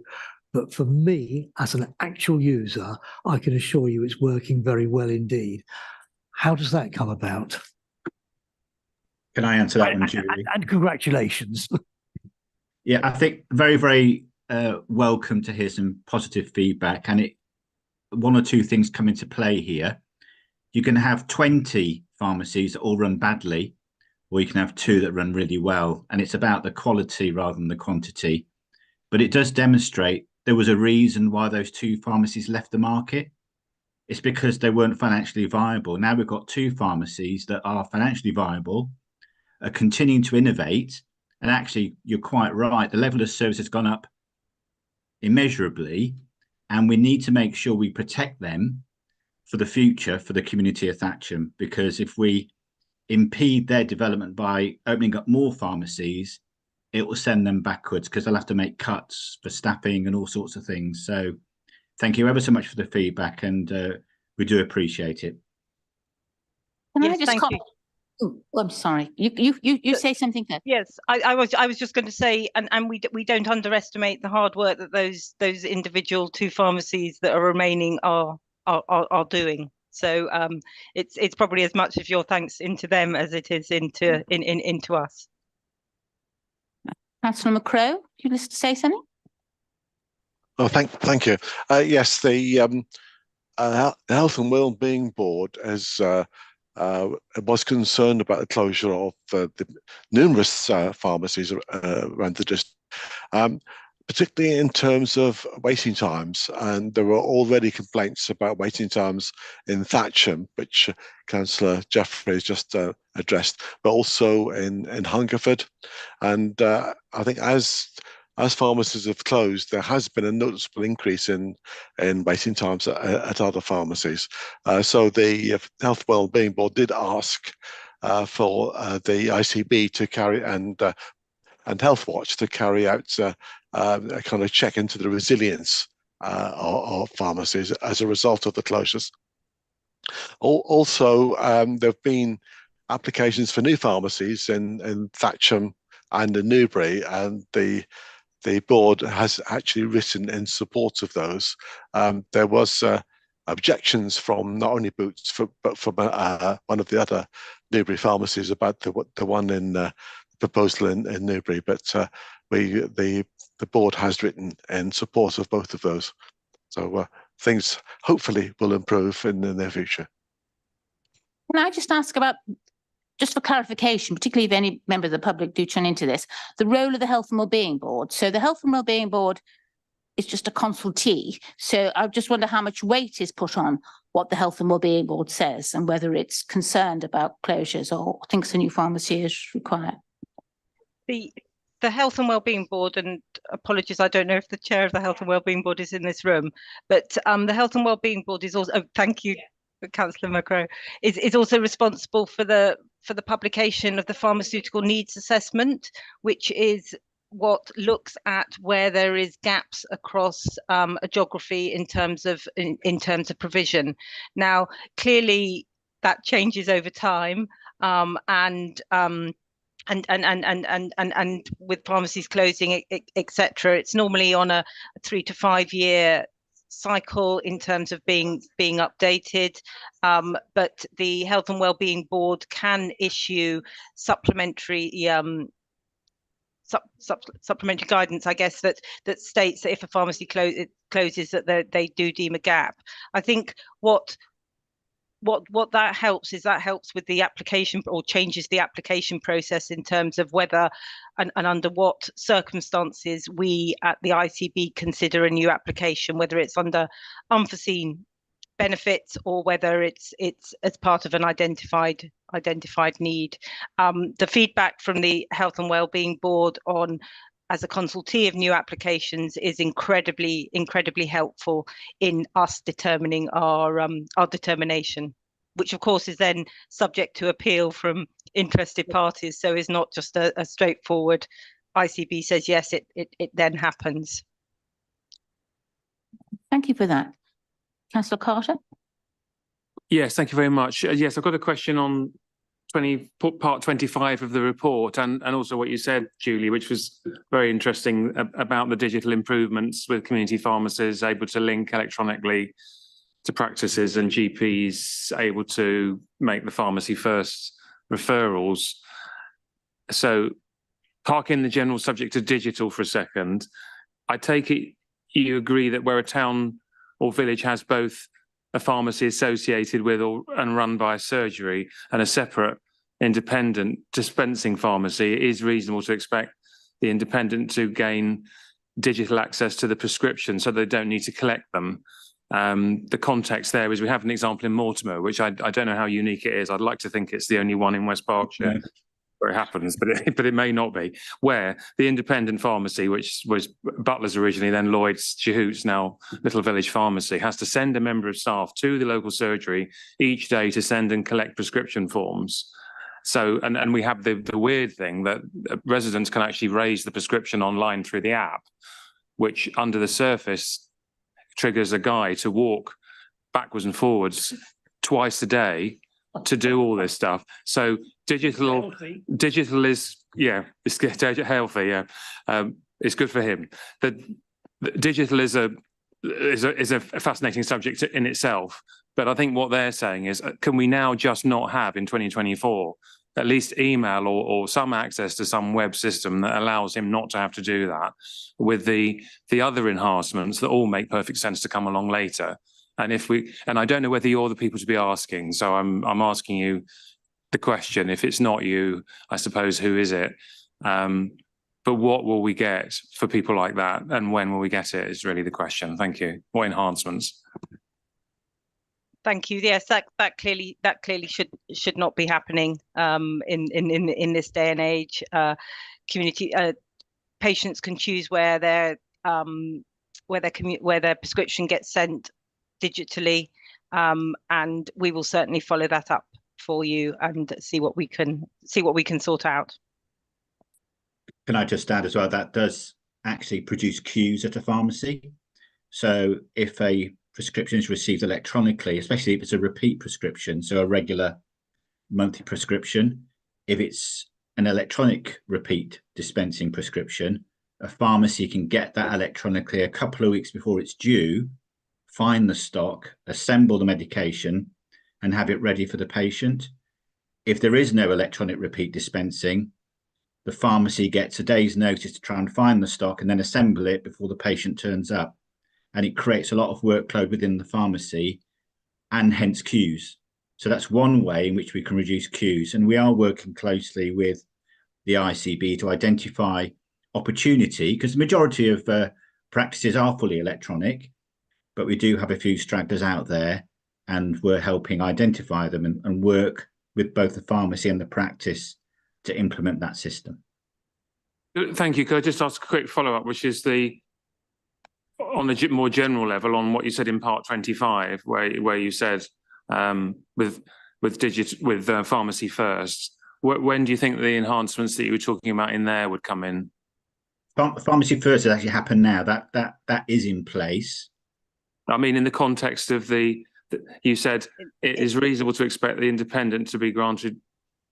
Oh no, sorry, that's my words. The text in part 25 talks about that electronic referrals will enable better communication. Is that all existing then? Yes. Prescriptions and the referrals are two separate things. So we expect patients to either self-present in a pharmacy for one of the 7 conditions, the new ones, or they can be digitally referred from any practice into whatever pharmacy the patient chooses. And that system is in place now. And again, the majority of practices are happily referring patients using that method. And it does mean then, whatever happens to the patient, a record goes back to the practice so they know what's happened to that patient. Thank you very much. Thank you for that. Can I just mention, I mean, we don't hear much about sort of government funding in relation to this issue. It seems to be all about one pharmacy battling against another, and you know, why are they being commercial about it, and why are they, you know, is Boots not wanting another pharmacy? Whereas there is an issue with government funding, isn't there, that it hasn't gone up for 9 years. 10 years, I think I've got down here. Yeah, 10 years. Yeah. So obviously that is fairly crucial, that if you've got the same pot, the way you improve the service with that same pot is to try and make it more efficient, which is happening as much as possible. But it puts a pressure on whether you can keep, you know, a certain number of pharmacies going, because the pot, they get less money between them. So I don't know whether that issue is understood by everybody. And is that related to the number of pharmacists that can be trained, or are pharmacists generally a rare resource anyway? How are we with, because if we're going to have this pharmacy first, then surely, you know, even though that brings in additional money, you've got to have the pharmacists to conduct it, haven't you, really? Yeah, a pharmacy has to have a pharmacist there every minute of the working day to operate. And Pharmacy First is expected to work alongside the normal role. So it may be on rare occasions an extra pharmacist might have to pitch up if a pharmacy is particularly busy. But you're right about the funding. In real terms, each pharmacy is 40% worse off than it was 10 years ago because of things like salaries, energy costs. The costs of doing business has increased enormously. And that is why there are less pharmacies today, because they're fighting over the same pot of money. Members, do we have any further questions? Yes, Justin. Yeah, thank you, Chair. My youngest child has a repeat prescription, and we use an online pharmacy. I won't name drop it here because it's not necessarily relevant. I find it really, really convenient. We've never had an issue so far in terms of the prescription turning up. But I know that's not for everyone. And obviously with online and the lack of the face-to-face or telephone interaction, there are potential for things to go wrong. And I just wonder if that's something that you guys are responsible for in terms of building in safeguards and sort of monitoring standards for if and when things do go wrong. I could take that, Julie, if you like. Every pharmacy and pharmacist is regulated by the General Pharmaceutical Council, whether they're online or bricks and mortar. I represent all the community pharmacies within Thames Valley. So we'd advocate we need to support your local pharmacy, but it's patient choice. And for many patients, getting their prescription online works. But of course, the safety net will be your local pharmacy. So if that isn't there because of online growing too much, then there will be no safety net. Yes, Nick. Sorry, yeah, I've got a related question on online pharmacies, actually, because I guess it goes without saying that you can't do it in Mortimer, but there's probably other places where I believe you can't request online delivery. And I guess there are pros and cons as to whether online is right or not. But why is it that some dispensaries don't support online? And is that something you're looking? Do you have a role in plugging the gaps where it's not available to people? So yes, so I think there's two things there. So so there's the online requesting of prescriptions, which is the first bit, and actually all individuals should be able to request prescriptions online, either through the NHS app or or an alternative. So there's that bit. That then enables the practice to process the prescription and will issue the new prescription. That prescription can then be sent electronically in most cases to the pharmacy of choice of the patient, of the individual, and whether that's an online pharmacy or a retail pharmacy or a high street pharmacy or the dispensing practice. The bit that you also mentioned is the delivery of a prescription, and the delivery of prescription is not within the contract, and most community pharmacies offer it out of as part of their service. They're not paid additionally for delivery or anything on top of that. So it's part of the pharmacy's plan. So we've got no way of making sure that all pharmacies deliver. Sorry, just a quick follow up on that. Thank you very much for explaining that. That's really helpful. But can't the patient then request one of these third party online delivery companies as the pharmacy, and then that sorts that out? And therefore, why is it some places can't select an online pharmacy? They're operating at a loss. Is a quick answer to that. So yes, any patient can request their prescription from any online pharmacy, but that online pharmacy has a different operating model.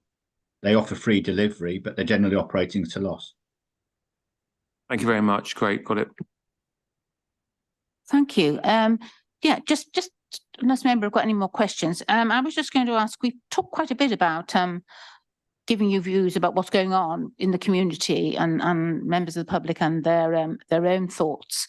Do you seek to get feedback from members of the public? Because obviously that's important to find out whether you're delivering the service that is meeting their needs. How do you do that?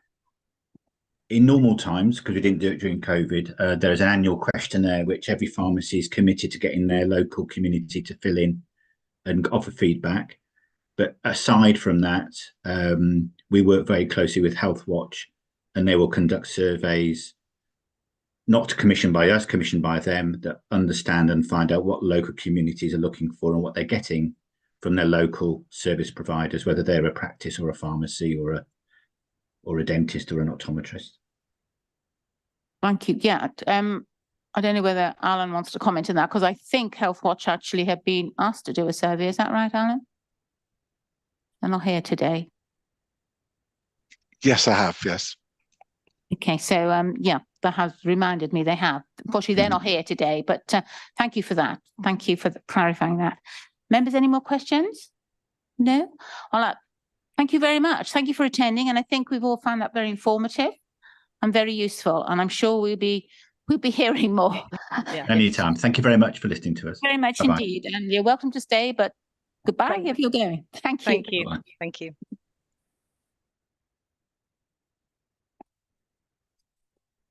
All right, now we move on to item 8, where we invite Joe England. Hello. Just to say a little bit about the overview of the social care inquest report. Thank you. Okay, thank you, Chair. So this is actually our first annual report.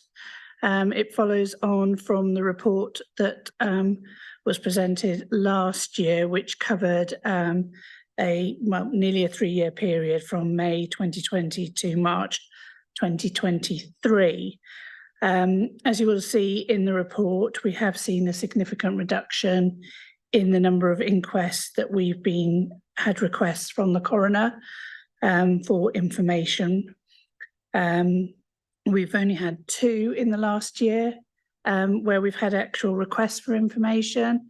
Both of those individuals were receiving a domiciliary care package and had a lot of health intervention.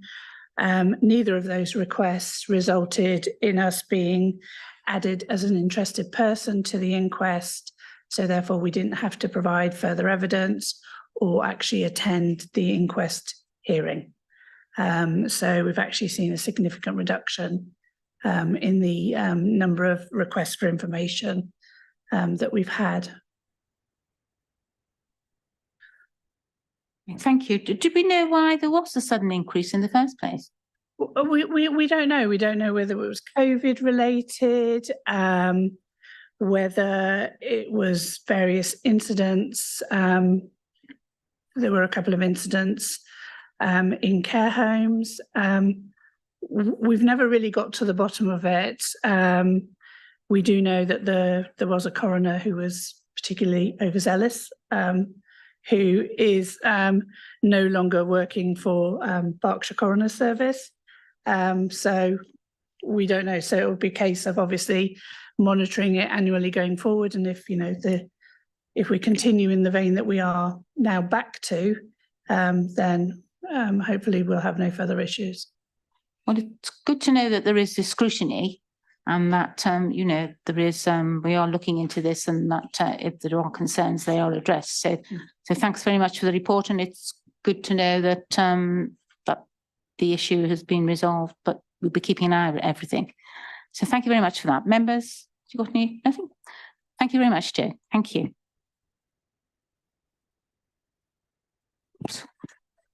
Move on to item 9, Helen, and a report on Integrated Care Board update. Thank you very much. Thank you, Helen. Thank you. So this is a standard report that we're producing now on a bi-monthly basis to go to HOSCs and other interested groups. Apologies, this report is fairly old now. I think the timing of the meetings hasn't worked perfectly in terms of timing, but I'm happy to circulate a newer edition if that would be helpful. I won't go through the whole report, just to sort of summarise the areas that it covers. It gives an update on the ICB board meeting, again, the January meeting. There is a meeting taking place shortly in March. It gives an update on the primary care strategy and the engagement work that we have been doing around the development of that strategy. The engagement on primary care is very much an iterative process, and we're hoping that we'll have to do sort of ongoing work with groups of patients and residents as we move forward. But the initial phase of consultation has now closed, and we've got a workshop next week to look at how we respond to the comments received and look to finalise the strategy and work towards an implementation plan. The report also mentions some general other updates, an update on the impact of industrial action, the COVID and flu vaccination programme, which has now concluded, the phase that has been is described here, although we are due to start a spring booster campaign over the coming weeks. And then finally, it highlights a regular publication of a Bob ICB stakeholder newsletter and provides a link to where that will be published. And again, I would encourage members to have a look at that in order to receive updates on the work of the ICB. So that was all I was going to say, unless there's any particular questions or points that people wanted me to pick up. I think as part of this item, were we to receive an overview of the flexible commissioning scheme to do with dentistry?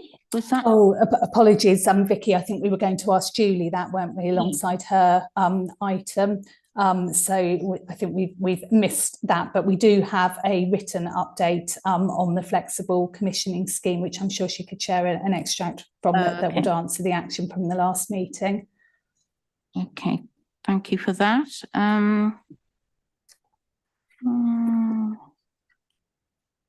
Not sure that I have any particular questions. I was just noting the integrated neighbourhood teams and GPs work with multidisciplinary groups.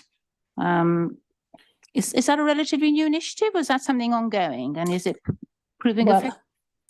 It isn't, and it isn't. So it's one of the kind of key elements of the primary care strategy as we've now articulated it, and does link back to the Fuller stocktake, which looked at the future models of primary care.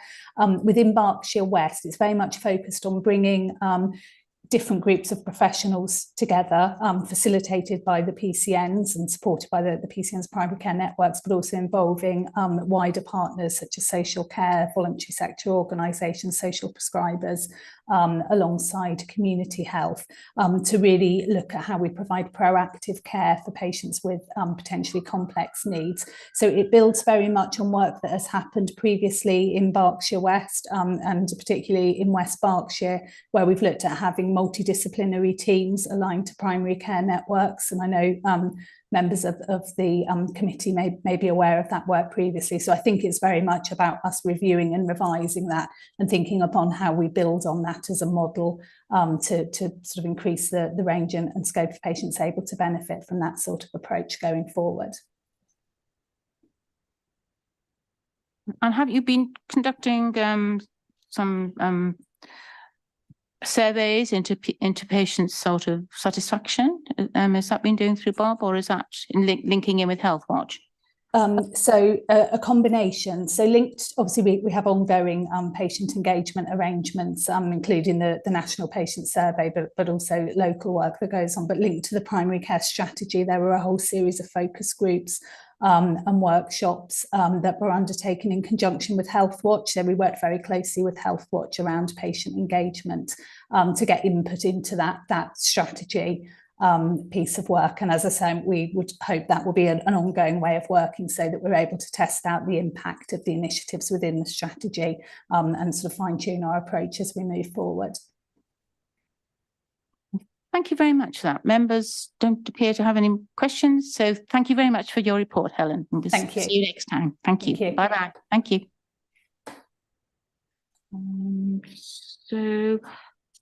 Fiona Warby wasn't able to attend today, so we have her report, but we don't have her here to answer any questions. So can we please just note her report?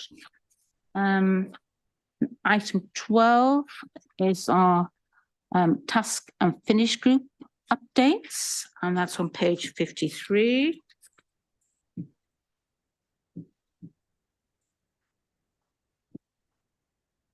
No, it's page 55. Oh no, that's the work program. Okay. Did we have a task and finish? Well, we didn't actually have. Okay, right. So the task and finish group. So this mainly refers to our healthcare provisions and new developments task group. I'm not quite sure whether myself and Nigel are on this. I don't know whether the rest of members are have attended the meetings, but they've been very interesting meetings. This is about looking at the provision of healthcare and new developments. So not just doctor surgeries, pharmacists, dentists, etc., but open spaces and everything that relates to health. And we've had 2 meetings so far where we've considered the assessment of health needs. And these have been attended by representatives of the Health Authority who now employ town planners to actually look into this. So they've really been extremely interesting meetings. There will be one more session to look at funding and the delivery of primary care and public healthcare services and new developments. And then a report will be produced by the task group, and there'll be a presentation at the next Health Scrutiny Committee in June. So you'll be hearing more about that then. But it's been Vicky attends those 2, and they've been very useful and interesting meetings. Okay, so item 13, just to have a quick look at the work programme and see whether you have any comments, but just to note it, and a reminder that if members feel there's any issues that we should be addressing at Health Scrutiny, please to bring them forward. But you can see what's coming up next in June. Obviously, we're still concentrating on mental health services, as this is a big issue with members and members. Oh, yes, Paul. Sorry to interrupt you. I was going to suggest something that you might want to bring to this board. The Care Quality Commission have just visited adult social care functions in West Berkshire. The report will probably be published in May. So it might be something that we could bring a report here to say this is what CQC said about how we do adult social care here. Thank you very much for that. Thank you. Vicky is noting that. Any more comments? No? Okay. Thank you. So I think, oops, I think that is, where am I? I've lost my notes. I think that is brings us to the end of our agenda, I think. I've lost my notes here, so I hope I'm not missing out anything. I think that okay, so just to note, all business has been concluded, and thank you everybody that's left for attending, and all our previous panelists, obviously. So thank you, Alan, for sticking it out. Nice to have you here to answer questions. And You're welcome. So can we all just stay seated until Gordon has turned off the Zoom link? Thank you. Thank you, everybody.